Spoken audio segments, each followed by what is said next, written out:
ಸ್ನೇಹಿತರೆ ಎಲ್ಲರಿಗೂ ನಮಸ್ಕಾರ. ಕಮಲಾ ಕ್ರಿಯೇಷನ್ ಯೂಟ್ಯೂಬ್ ಚಾನಲ್ಗೆ ಸ್ವಾಗತ. ಈಗ ನಾನೊಂದು ವಿಡಿಯೋನ ಜೊತೆಗೆ ಬಂದಿದ್ದೀನಿ. ಏನು ವಿಡಿಯೋ ಅಂದ್ಕೊಂಡ್ರೆ ಬನ್ನಿ ತೋರಿಸ್ತೀನಿ ನೋಡಿ. ಗುಲ್ಕನ್ನು ನೀವು ಹೊರಗಡೆ ತತ್ತಿರಲ್ಲ, ಅದಕ್ಕಿಂತ ಸೂಪರಾಗಿದೆ ಮನೇಲಿ ಮಾಡಿರೋ ಗುಲ್ಕನ್ನು. ಈಗ ಮಾಡೋ ವಿಧಾನಿಂಗೆ ಹೆಂಗೆ ಮಾಡಬೇಕು ಅಂತ ತೋರಿಸ್ಕೊಡ್ತೀನಿ ಬನ್ನಿ ನೋಡಿ. ಸ್ನೇಹಿತರೆ ಇವು ಏನು ಗೊತ್ತಲ್ವಾ? ಯಾರಿಗೆ ಗೊತ್ತಿಲ್ಲ, ಇವು ಎಲ್ಲರಿಗೂ ಗೊತ್ತು. ಕೆಂಪು ಗುಲಾಬಿ ಹೂವು ಅಂತ ಎಲ್ಲರಿಗೂ ಗೊತ್ತಲ್ವಾ? ಇದನ್ನು ಜಾಸ್ತಿ ತಂದು ಮಿಕ್ಕೊಂಡಿದ್ರೆ ಅವನ್ನ ಏನು ಮಾಡಿ ಗೊತ್ತಾ, ಈ ಥರ ಎಲ್ಲ ರೆಕ್ಕೆ ರೆಕ್ಕೆ ಬಿಡಿಸ್ಕೊಂಬಿಡಿ. ಇಲ್ಲಿ ನೋಡಿ, ಈ ಥರ ಇರ್ತಾವಲ್ವ ಹೂವು, ಈ ಥರ ಇರ್ತವೆ. ಈಗ ನಾನು ಈ ಥರ ಇರೋ ಹೂವುಗಳನ್ನ ನೋಡಿ ಈ ಥರ ಎಲ್ಲ ರೆಕ್ಕೆ ಬಿಡಿಸಿಟ್ಕೊಂಡಿದ್ದೀನಿ. ದೇವ್ರಿಗೆ ಮುಡ್ಸಕ್ಕೆ ತರ್ತೀವಲ್ವಾ, ಈ ಥರ ಇರೋ ಹೂವುಗಳನ್ನ ರೆಕ್ಕೆ ಬಿಡಿಸಿ ಇಟ್ಕೊಂಡಿದ್ದೀನಿ. ಇದನ್ನು ತೊಳೆದ್ಬಿಟ್ಟು ಈಗ ಮುಂದಕ್ಕೆ ಏನು ಮಾಡಬೇಕು ಅಂತ ಹೇಳ್ತೀನಿ, ತೋರಿಸ್ತೀನಿ, ನೋಡ್ಕೊಳ್ಳಿ ನೋಡಿ. ಸ್ನೇಹಿತರೆ ಈ ಥರ ರೆಕ್ಕೆನ ಹಿಂಗೆ ಬಿಡಿಸ್ಕೊಂಡು ಬಿಡಬೇಕು. ಹೀಗೆಲ್ಲ ರೆಕ್ಕೆ ಬಿಡಿಸ್ಕೊಂಡು ತೊಳ್ಕೊಬೇಕು. ತೊಳ್ಕೊಳ್ಳೋದು ಯಾಕೆ ಅಂತಂದರೆ, ಈಗ ಬೇಸಿಗೆ ಅಲ್ವಾ, ಧೂಳು ಕೂತಿರುತ್ತೆ ಹೂವಿನ ಮೇಲೆ, ಅದಕ್ಕೋಸ್ಕರ ತೊಳ್ಕೊಬೇಕು. ಈ ಥರ ಕಡ್ಡಿನ ಇದು ಬಿಸಾಕಬೇಕು, ಮಧ್ಯದ ಬೇಡ. ಈ ಥರ ದಳ ಅಂಥದ್ದು ಈ ದಳಗಳನ್ನ ಬಿಡಿಸ್ಕೊಳ್ಳೋಣ.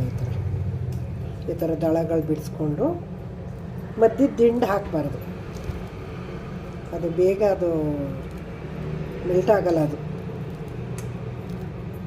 ಅದಕ್ಕೋಸ್ಕರ ನೋಡಿ ಈ ಥರ ಹೂವಿನ ದಳ ಮಾತ್ರ ತೊಗೊಂಡು ಈ ಥರದ ಬಿಸಾಕ್ಬಿಡೋಣ. ಈಗ ತೊಳ್ಕೊಂಬಿಡೋಣ ನೋಡಿ. ಈ ಥರ ಒಂದು ದೊಡ್ಡ ಪಾತ್ರೆಗೆ ಹಾಕ್ಕೊಂಡು ಎಲ್ಲ ಚೆನ್ನಾಗಿ ತೊಳ್ಕೊಂಬಿಡೋಣ. ನೋಡಿ ಇಷ್ಟಿದ್ದಾವೆ. ಎಲ್ಲ ತೊಳ್ಕೊಂಡು ಈ ಥರ ಸೋರ್ತಿಕ್ಕೊಂಬಿಡೋಣ. ನೀರು ಸೋರ್ಕೊಳ್ಳಿ ನೋಡಿ. ಈ ಥರ ಜಾಲರಿ ಇಟ್ಕೊಂಡು ತೊಳೆದ್ಬಿಟ್ಟು ನೀರು ಸೋರಿಸಿ ಹಿಂಗೆ ಹಾಕೊಳ್ಳೋಣ. ಇಟ್ಬಿಟ್ಟಿವಿ ಈ ಥರ ಹಾಕ್ಬಿಟ್ಟು ನೀರು ಸೋರಾದ್ಮೇಲೆ ಒಂದು ಬಟ್ಟೆ ಮೇಲೆ ಹಾಕ್ಬಿಟ್ಟು ಆರಿಸ್ಕೊಳ್ಳೋಣ ನೋಡಿ. ಸ್ನೇಹಿತರೆ ಹಿಂಗೆ ಒಂದು ಬಟ್ಟೆ ಮೇಲೆ ಹರಿದಿದ್ದೀನಿ ಎಲ್ಲನೂ.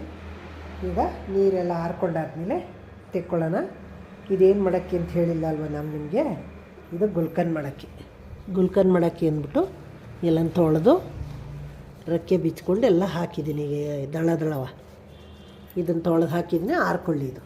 ಇದು ಹಾರ್ಕೊಂಡಾದ್ಮೇಲೆ ಮುಂದಿಂದು ಏನು ಮಾಡಬೇಕು ಅಂತ ತೋರಿಸ್ತೀನಿ ನೋಡಿ. ಸ್ನೇಹಿತರೆ ಎಲ್ಲನೂ ತೊಳೆದು ಹಾರಾಕಿದ್ನೆಲ್ಲ ಎಲ್ಲ ಚೆನ್ನಾಗಿ ಒಣಗಿಕೊಂಡಿದೆ, ನೀರೆಲ್ಲ ಒಂಚೂರುವೆ. ಇದನ್ನು ಈಗ ಒಂದು ಇದಕ್ಕೆ ಹಾಕ್ಬಿಟ್ಟು ಒಂಚೂರು ಮಿಕ್ಸಿ ಮಾಡ್ದಂಗೆ ಮಾಡ್ತೀನಿ ತಡ್ರಿ. ಅದು ಸ್ವಲ್ಪ ಚಿಕ್ಕದಾಗಬೇಕು. ದೊಡ್ಡದು ದಳ ಇದೆಯಲ್ವ, ಸ್ವಲ್ಪ ಚಾಕ್ ಮಾಡಿದ್ರೆ ಚಿಕ್ಕದಾಗತ್ತೆ. ಇದು ನೋಡಿ ಚಾಕ್ ಮಾಡೋ ಮಿಷನ್ನು. ಇದಕ್ಕೆ ಸ್ವಲ್ಪ ಹಾಕ್ಕೊಂಡು ಸ್ವಲ್ಪ ಚಾಕ್ ಮಾಡ್ಕೊಂಬಿಡೋಣ ನೋಡಿ. ಇದ್ರ ಮೇಲೆ ಈ ಥರ ಮುಚ್ಚಳ ಮುಚ್ಚಿಬಿಟ್ಟು ನೋಡಿ ಈ ಥರ ಹಾಕ್ಬಿಟ್ಟು ಕರೆಕ್ಟಾಗಿ ಕುತ್ಕೋಬೇಕು.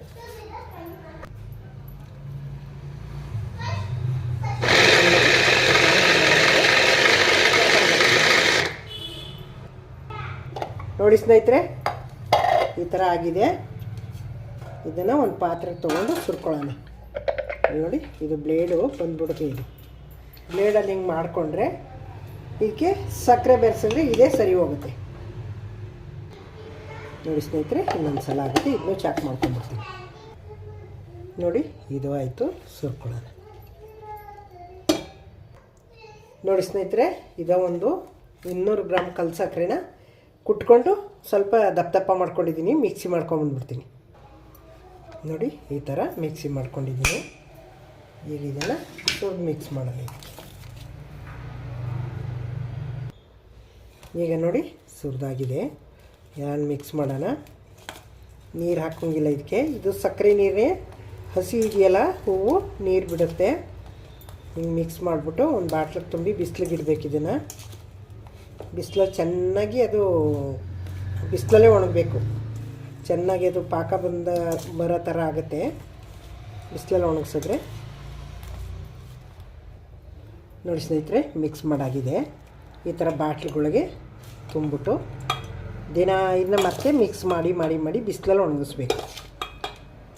ಒಣಗಿಸಾದ್ಮೇಲೆ ತೋರಿಸ್ತೀನಿ ನೋಡಿ. ಸ್ನೇಹಿತರೆ 2 ಬಾಟ್ಲಲ್ಲಿ ಆಗವೆ.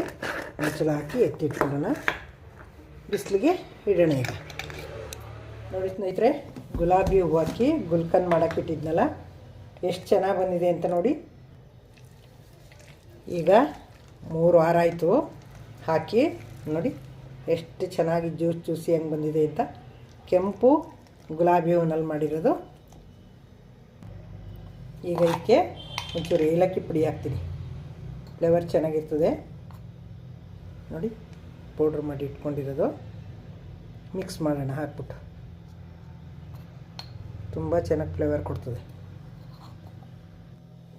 ಹಾಕ್ಬಿಟ್ಟು ಮಿಕ್ಸ್ ಮಾಡಿದ್ರೆ ನೋಡಿ ಎಷ್ಟು ಚೆನ್ನಾಗಿ ಗಮ್ಮತ್ತಾ ಇದೆ ಅಂತ.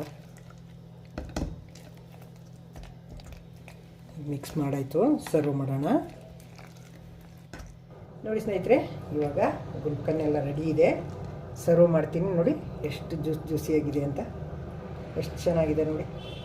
ನಾನು ಇದಕ್ಕೆ ಬೆಲ್ಲ ಹಾಕಿಲ್ಲ, ಬಿಳಿ ಸಕ್ಕರೆ ಹಾಕಿಲ್ಲ, ಬರೀ ಕೆಂಪಲ್ ಸಕ್ಕರೆ ಹಾಕಿದ್ದೀನಿ ಅಷ್ಟೇ. ಜೇನುತುಪ್ಪ ಹಾಕಿದ್ದೀನಿ, ಜೇನುತುಪ್ಪ ಕೆಂಪಲ್ ಸಕ್ಕರೆ ಹಾಕಿ ಮಾಡಿರೋಂಥ ಗುಲ್ಕನ್ ಇದು ನೋಡಿ. ಎಷ್ಟು ಜ್ಯೂಸಿಯಾಗಿದೆ ಅಂದರೆ ಅಷ್ಟು ಜ್ಯೂಸಿಯಾಗಿದೆ ನೋಡಿ ಸ್ನೇಹಿತರೆ. ಸರ್ವ್ ಮಾಡಿದ್ದೀನಿ, ಎಷ್ಟು ಚೆನ್ನಾಗಿದೆ ನೋಡಿ. ಸ್ಪೂನಲ್ಲಿ ನೋಡಿ ಎಷ್ಟು ಜ್ಯೂಸಿಯಾಗಿ ಎಷ್ಟು ಚೆನ್ನಾಗಿ ಬಂದಿದೆ ಅಂತ. ಇದು ಈ ಥರ ಜಾಸ್ತಿ ರೆಡ್ಡಲ್ಲಿದೆ. ರೆಡ್ ಇದು ಯಾಕೆ ಹಿಂಗದೆ ಅಂದರೆ ಬರೀ ಫುಲ್ಲು ಕೆಂಪು ಹೂವು ಹಾಕಿದ್ದೀನಿ ನಾನು. ಚಿಕ್ಕದು ಹಾಕಬಾರ್ದು, ದೊಡ್ಡದೇ ಹಾಕಬೇಕು. ಕೆಂಪು ಹಾಕಿರೋದು ಮತ್ತು ಚೆನ್ನಾಗಿ ಅದು ಇದಾಗಿದೆಯಲ್ಲ, ಮೆಲ್ಟ್ ಆಗಿದೆಯಲ್ಲ, ಅದಕ್ಕೋಸ್ಕರ ಇದು ಇಷ್ಟು ಚೆನ್ನಾಗಿ ಬಂದಿದೆ ನೋಡಿ ಸ್ನೇಹಿತರೆ. ಈ ಥರ ನಾನು ಬಾಟ್ಲಿಗೆ ತುಂಬಿ ಗಾಜಿನ ಬಾಟ್ಲಿಗೆ ಮಡಗ್ತೀನಿ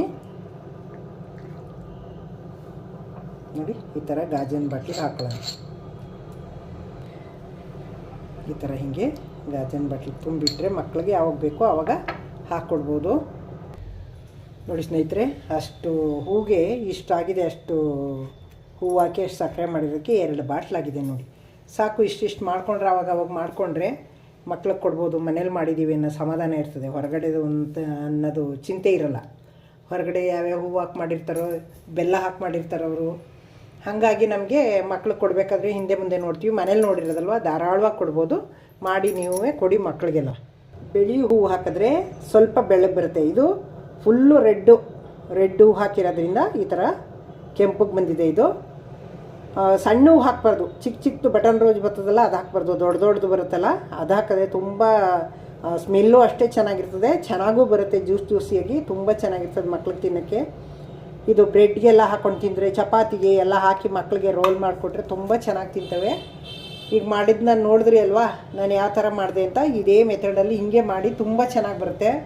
ನಾನು ಒಂದು 3/4 kg ಹೂವು ಇತ್ತು. 3/4 kg ಹೂವಿಗೆ ಒಂದು 1/4 kg 300 ಗ್ರಾಮು ಕಲ್ ಸಕ್ಕರೆ ಹಾಕಿ ಸ್ವಲ್ಪ ಜೇನುತುಪ್ಪ ಹಾಕಿದ್ದೀನಿ.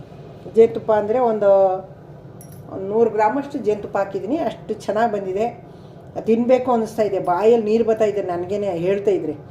ನೋಡಿದ್ರಿ ಅಲ್ವಾ, ಮಾಡ್ತೀರಿ ಅಲ್ವಾ. ಇಷ್ಟೊತ್ತು ಗಂಟ ನನ್ನ ವೀಡಿಯೋ ನೋಡಿದ್ದಕ್ಕೆ ತುಂಬ ಧನ್ಯವಾದಗಳು ನಿಮಗೆ. ಹೊಸಬರು ನೋಡ್ತಿದ್ರೆ ದಯವಿಟ್ಟು ನನ್ನ ಚಾನಲ್ಗೆ ಸಬ್ಸ್ಕ್ರೈಬ್ ಆಗಿ ನೋಡಿ. ಹಳಬರಿಗೆ ವಿಡಿಯೋ ಇಷ್ಟ ಆಗಿರೋ ಲೈಕ್ ಮಾಡಿ, ಶೇರ್ ಮಾಡಿ, ಕಮೆಂಟ್ ಮಾಡಿ, ಸಬ್ಸ್ಕ್ರೈಬ್ ಆಗೋದು ಮರಿಬೇಡಿ.